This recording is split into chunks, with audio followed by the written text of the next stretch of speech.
यीशु की स्तुति हो, यीशु की महिमा हो। आप सबों का ईश्वर के राज्य के सुसमाचार में फिर से बहुत बहुत स्वागत है। दोस्तों, फिर एक बार स्वर्ग के राज्य में हम सबों को यीशु के द्वारा बहुत बहुत बड़ा वेलकम बुलावा है। स्वर्ग के राज्य में बहुत सारी जगह है और आप सबों को यीशु खुले हाथ बुला रहा है। डिसीजन आपका है, स्वर्ग या नरक। मैं बार बार अपने वीडियो के माध्यम से बताने की कोशिश कर रही हूँ कि शरीर का अंत डेफिनेटली है। शरीर के लिए प्रभु की कोई योजना नहीं है।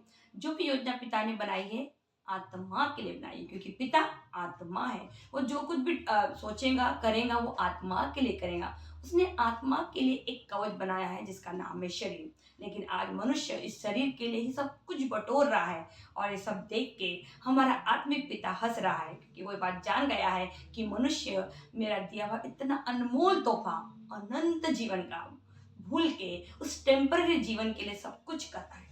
जी हाँ दोस्तों, आज हम सबों को अगर वाकई में हम एक मसीह है, क्रिश्चियन नहीं, मैं आपके धर्म के बारे में नहीं बोलना चाहती, ना मैं आपके आपके संस्था से जा रहे हो, मुझे उससे कोई लेना देना नहीं है। आप यदि अगर सचमुच मसीह है तो एक ही है, पद चिन्हों पे चल तू मेरे साथ मेरे उसको पाता। जी हाँ, यदि हम यीशु के बताए हुए रास्ते पे यीशु के साथ चलेंगे तो जहाँ यीशु है वहीं आप और मैं होंगे। आज हम सबों को उसकी शिक्षा पे बहुत ही गंभीरता से ध्यान देने की ज़रूरत है।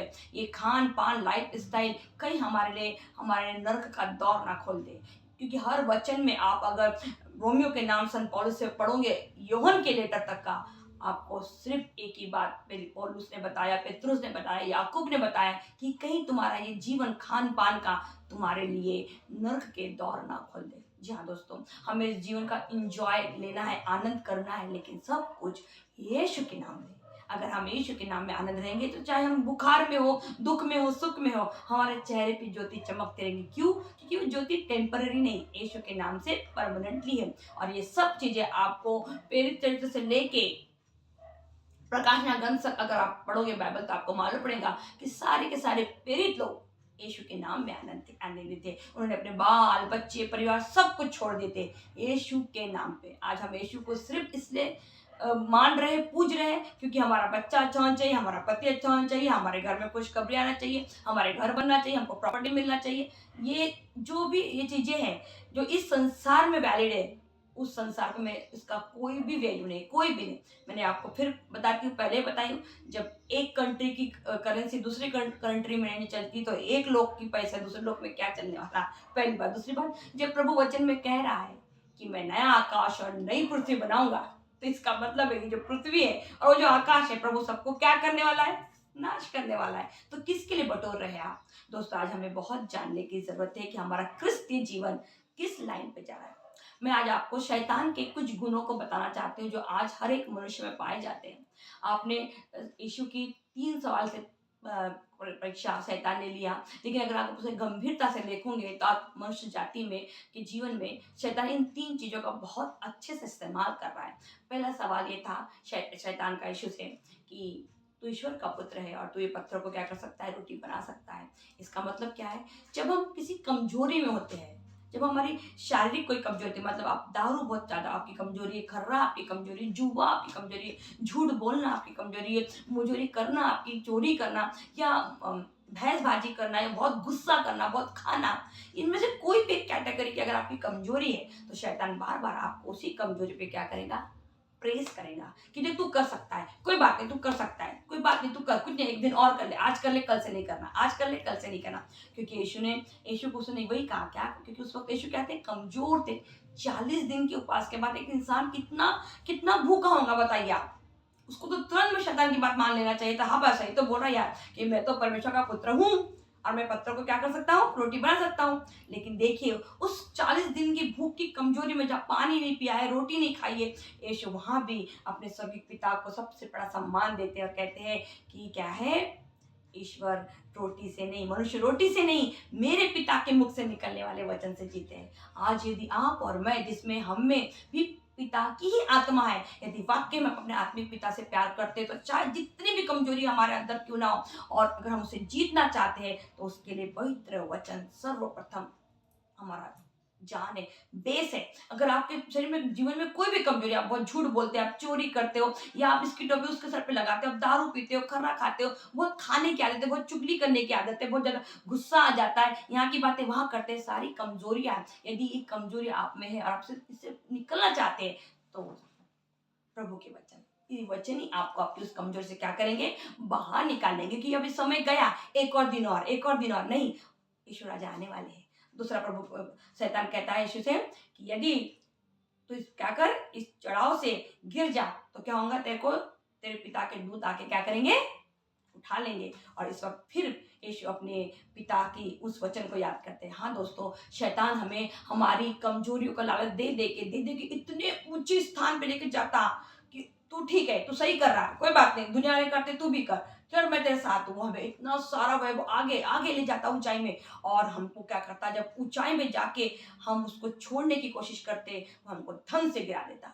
और जब वो गिरता है व्यक्ति, फिर वो उठ नहीं पाता। लेकिन वो जो शैतान छोड़ देता है और इंसान गिर जाता है, और अगर वो मनुष्य वहां से अगर उठ गया तो वो फिर कभी नहीं गिरता, क्योंकि उसने क्या लिखा है, अपने प्रभु परमेश्वर की परीक्षा नहीं लेना। तो जब हम किसी मुसीबत में, किसी प्रॉब्लम में रहते हैं और हम उसमें इतने गहराई में घुस जाते हैं कि हमको लगता है कि मैं अब इससे बाहर नहीं निकल सकता, तब आपको किसको याद करना है, अपने स्वर्गीय पिता को याद करना है कि वो क्या नहीं करेगा, मैं उसकी परीक्षा ना लूं, मैं अपने आप को नुकसान ना पहुंचाऊं, अपना कोई क्षति ना करूं, मैं आजू बाजू वालों की क्षति ना करूं। यदि आप अपने बारे में कोई गलत डिसीजन लेते हैं, आज बहुत लोग अपना इस बहुत गहरी सोच में चले जाते हैं, बहुत बुरी बुरी कल्पनाओं में चले जाते हैं, बोलते नहीं मैंने इतनी बड़ी गलती कर दी, अब मैं इससे निकल सकता नहीं, निकल सकती नहीं। और इवन कभी कभी लोग सुसाइड कर देते हैं। ये शैतान है, ये शैतान आपको ये बार बार याद दिलाता है तूने बहुत गलत काम किया, बहुत गलत काम किया, तू उठ ही नहीं सकता, अरे तू कैसे लोगों से मुंह मिलाएगा, तूने कैसे किया।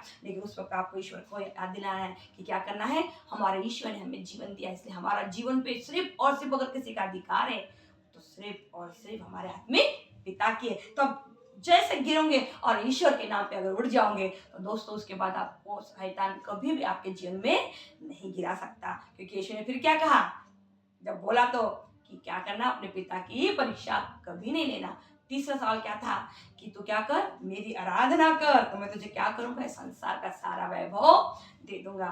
आज शैतान हमको यही करा, हम गलत तरीकों से पैसे कमा रहे, गलत लाइफ स्टाइल जी रहे, और हमको सब सही लगता। आज एक घर में 4 लोग हैं, सब शांति है, उनको लगता हमारे घर में शांति है, नहीं, शैतान है। क्योंकि आप 4 दिन 4 जगह पे 4 मोबाइल में लगे हुए हैं, आप अपने मोबाइल में क्या देखते हैं सिर्फ आप जानते हो। आपको लगता है कि हमको कोई नहीं देख रहा है, लेकिन आपका आत्मिक पिता आपको देख रहा है। आपको लग रहा है हम तो किसी भाई कुछ नहीं बोलते, हम तो बहुत अच्छे हैं, हम अपने फोन में लगे रहते, हमने किसी, लेकिन ये जीवन पर वो चाहता ही नहीं। दयनीय जीवन हो गया नहीं तो आपका, सेल्फिश लाइफ, मेरे बारे में, मैं सुबह से उठती हूँ तो रात तक सोने तक से मैं मेरे बारे में सोचती हूँ। ये जीवन से मेरे आत्मिक पिता को क्या फायदा हो गया, क्या फायदा हो गया। मैं रोज उठती हूँ, नाश्ता करती हूँ, दोपहर खाती हूँ, रात को सोती हूँ, नहाती हूँ, अच्छे कपड़े पहनती हूँ, झाड़ू मारती हूँ, पोछा मारती हूँ, ये मेरा रोज का काम है। इससे मेरे आत्मिक पिता में, मेरे आत्मिक जिंदगी में क्या उन्नति हो रही, कुछ नहीं, निर्बड़ा सन्नाटा, कुछ भी नहीं आ रहा मेरे हाथ में। तो पिता की कोई महिमा हो ही नहीं रही। मेरे कार्यों से मेरे आत्मिक पिता की महिमा होना चाहिए। तो कहाँ है आत्मिक पिता। और जब मैं घर से बाहर निकल ही नहीं रही तो मेरे आत्मिक पिता का जीवन कहाँ है। मैं तो अपने घर में सेफ सिक्योर हूँ, मैं ड्यूटी जाती हूँ, ड्यूटी से घर में आती हूँ, खा के सो जाती हूँ। तो इसमें मेरे आत्मिक पिता कहाँ है, मेरे आत्मिक जिंदगी के फल कहाँ है। मैं किसी के काम की नहीं हूँ, मैं किसी के लिए आनंद का कारण नहीं हूँ। तो मेरा जीवन तो प्रभु के जब मैं वैसे ही हूँ, मेरे को लग रहा मैं जी रही हूँ, लेकिन उसके लिए मैं कब से मर गई। क्योंकि क्या बोला, यदि तुम मुझ में जुड़े रहोगे तो क्या करोगे, आत्मा के फल लाओगे, और मेरा पिता तुमको क्या करेंगे, आके छाटेगा। छाटने से क्या होता, हमारा झाड़ और फलता और बढ़ता। लेकिन क्या पता हमारे पिता ने कब से हमको काट डाला, हम क्योंकि फल ही नहीं ला रहे आत्मा में। दोस्तों तीसरा सवाल, आपको सर्वप्रथम अपने आत्मिक पिता की स्तुति आराधना हमेशा सर्वप्रथम स्थान उसको देना। उसने बोला अपने पिता को छोड़ किसी और की स्तुति आराधना नहीं करना। मतलब आप हर एक परिस्थिति में, हर एक अवस्था में आपको सर्वप्रथम क्या करना है, हमारे आत्मिक पिता की स्तुति आराधना करना है। उससे बढ़कर कोई नहीं। हम चाहे कितने भी डिप्रेशन में क्यों ना, कितना कभी अपने प्रभु की परीक्षा नहीं लेना।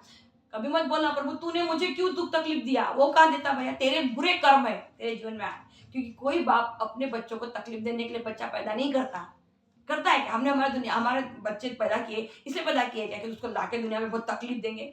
हमारे कर्म, हमारे बुरे विचार, हमारी बुरी जबान हमें उस परीक्षा में डालती है। हमें उसको स्वीकार करना है कि हाँ प्रभु, मेरे वजह से मेरे जीवन में तकलीफ है। हम तो उल्टा उसी को पूछते, प्रभु तूने मुझे क्यों तकलीफ दी? बेचारे का कोई लेना देना भी नहीं। बोलता बेटा, मैं तेरा आत्मिक पिता हूँ, मेरे जीवन तेरे जीवन में कोई तकलीफ नहीं, तेरे बुरे कर्म है ये, जिससे तुझे लड़ना है, लड़ ले और मेरे पास आ जा। आज इन 3 सवालों के जवाब है शैतान को, जिसे यीशु ने बहुत ही सुंदरता से अपने आत्मिक पिता के साथ उसका रिश्ता इतना जुड़ा था कि उसने हर वक्त जब शैतान उस पर प्रहार करते गया, उसने अपने आत्मिक पिता के अनुसार उसको जवाब देते गया। आज आपको मुझे चेक करना है कि क्या आप और मेरा जीवन आत्मिक पिता से जुड़ा है या हम अपने शारीरिक माँ बाप से जुड़े हुए हैं।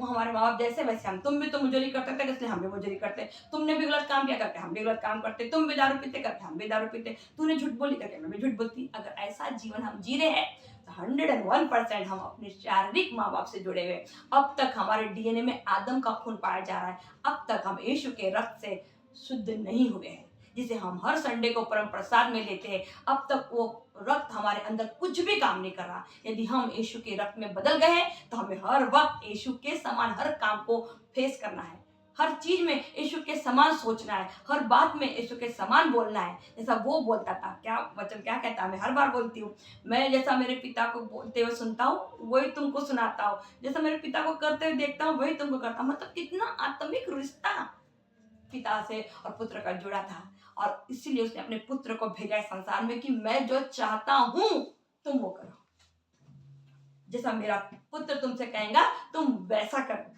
कितना सुंदर रिलेशनशिप है बाप और बेटे का, और वही रिश्ता आपका और मेरा भी है आत्मिक पिता से। पर अफसोस है हमें 70-80 साल की जिंदगी के लिए इतने इतने फ्रस्ट्रेट है, लोगों से इतना कंपटीशन है हमारा, मेरे को पता नहीं, शांति नहीं, छोटी छोटी बातों में टेंशन है, छोटा सा कोई नया बात हुआ नहीं तो हाइपर हो जाते हैं, जैसे कि अब इसके बाद दुनिया ही अंत हो गई। नहीं दोस्तों, हर दिन प्रभु हर पल हर क्षण एक नया मौका आपको देता है। जाके देखिए दोस्तों, हॉस्पिटल में कैसे कैसे पेशेंट पड़े हुए हैं, वो अपने बिस्तर से उठ नहीं सकते, अपना मुंह नहीं धो सकते, अपनी पॉटी नहीं, इतनी परिस्थितियों में है। उनको देख के हमको हमारे पापों से पश्चाताप करना चाहिए कि जब हम जवानी में अच्छी हालत में है तब हम अपने प्रभु से क्या कर ले, समझौता कर ले। वचन में क्या, अपने मुद्दे से जाके क्या कर लो, समझौता कर लो, ताकि क्या, क्योंकि वो ताकतवर है, आप कमजोर है, तो उससे लड़ो मत, बहस मत करो, उससे समझौता कर लो। लेकिन आज आप और मैं प्रभु से बहस कर रहे हैं कि हमने तो कोई गलत काम कभी किया ही नहीं प्रभु, तो फिर हमारे जीवन में तकलीफ क्यों?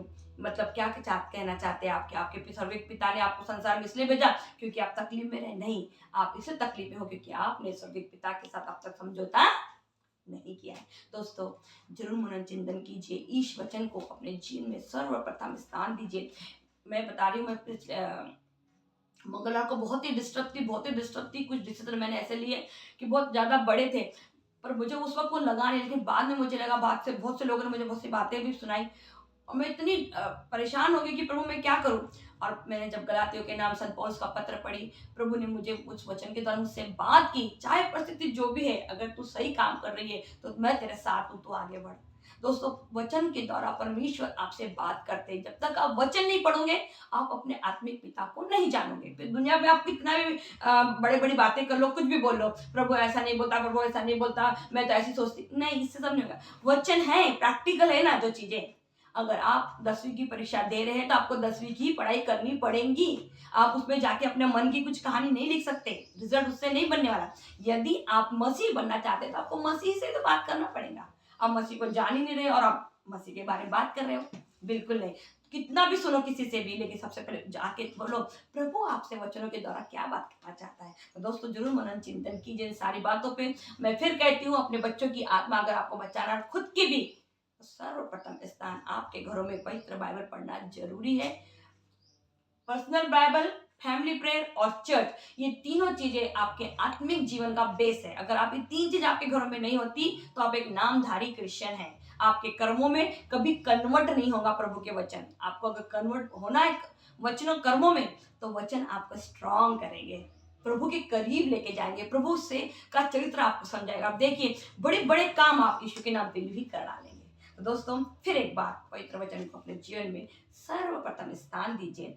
आपके आत्मा के साथ साथ अपने बच्चों की भी आत्मा बचाइए। क्या पता प्रभु आपके परिवार का कोई एक व्यक्ति आपके पूरे परिवार के लिए उद्धार का कारण बना दे।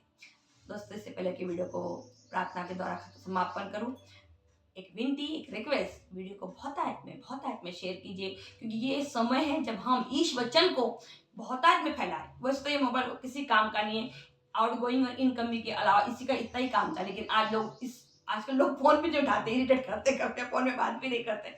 सिर्फ और सिर्फ इंटरटेनमेंट का कारण बना है फोन, बाकी दूसरा कुछ भी नहीं होता। लेकिन इसी के द्वारा अगर ईश वचन आप फैला सकते हो तो जरूर फैलाइए दोस्तों, क्योंकि हर एक के फोन में कम से कम 100 से 200 250 400 तक नंबर है। मैं जानती हूँ बहुत से लोग इस वचन को लेकर इतना सीरियस नहीं है, लेकिन वो डिसाइड करने का डिसीजन हमारा नहीं है, उनका। आप सबको वीडियो क्या कर दीजिए, शेयर कर दीजिए। फिर एक रिक्वेस्ट, वीडियो को बहुत आयत में शेयर कीजिए।